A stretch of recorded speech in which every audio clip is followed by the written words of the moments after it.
Ինձ հետաքրքիր է, որքան անլուրջ եք մոտեցել արտաքին հետախուզական ծառայության այս զեկույցին, նորից եմ ասում, ձեր կողմից ստեղծված, որ Իրան-Իսրայել-ԱՄՆ պատերազմի առաջին օրը անհոգ պերաշկի էի ուտում ձեր քարոզարշավային ավտոբուսում։ Շնորհակալ եմ։ Դահլիճում լրություն։ Ես զարմանում եմ, որ կանխատեսելի հարցերին սենց արձագանք եք տալիս, անկեղծ։ Շնորհակալ եմ Տիկին Խամոյան հարցի համար։ Ձեր հարցը ծայրից ծայր նրա մասին է, որ Հայաստանում կան ինստիտուտներ, որ անկախ նրանից, թե վարչապետը որտեղ է կամ ինչով է զբաղված, վարչապետը եւ կառավարությունը հոգ է տարել, որ այդ ինստիտուտները աշխատեն։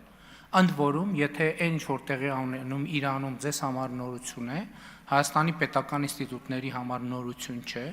այս իրավիճակը տարիներով է զարգանում եւ տարիներ հիմա եթե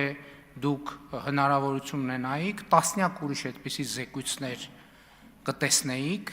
որոնք եկել են անցել են վարչապետի աշխատասեղանի վրայով, համապատասխան ընթացակարգերով եւ իհարկե մենք շատ ցավում ենք Իրանի Իսլամական Հանրապետությունում եւ շուրջը տեղի ունեցող իրադարձությունների մասին, արտահայտել ենք, արտահայտում ենք,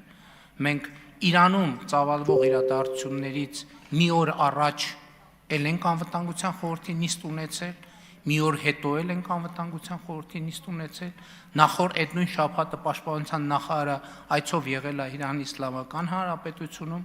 արտաքին հետախուզական ծառայությունն է ձեր ասած զեկույցը, անվտանգության խորհրդի ներքո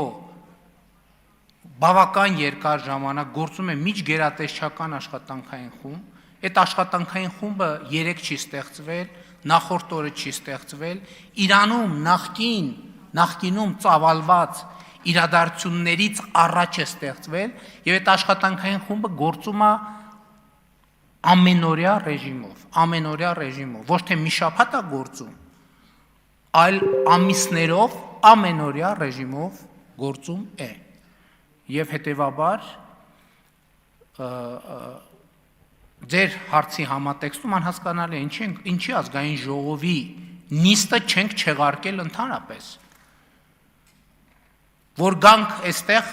ասենք 1000 ներողություն, ինչ որ սադրիչ անկապ հարցեր հնչեն, մենք դրանով պետության բանը վտանգենք, ինչ եք նիստ անում, չեղարկեք նիստը, այս երեխեքին ինչ եք վերել ստեղ նստացրել, 1000 ներողություն, ու որ ինձ ասում եք պերաշկ ենք ուտում, ձեզնից չի երևում, որ ինչ որ հացադուլ հայտարարած եւ քուրց հակած վիճակում եք, ինչի գլխներիդ մոխիր լծրած չի ձեր բանի խմբակցության եւ ինչի քուրց չեք հակել, կամ ինչի չեք ինքնահրկիզվում ընդհանրապես, ես չեմ հասկանում,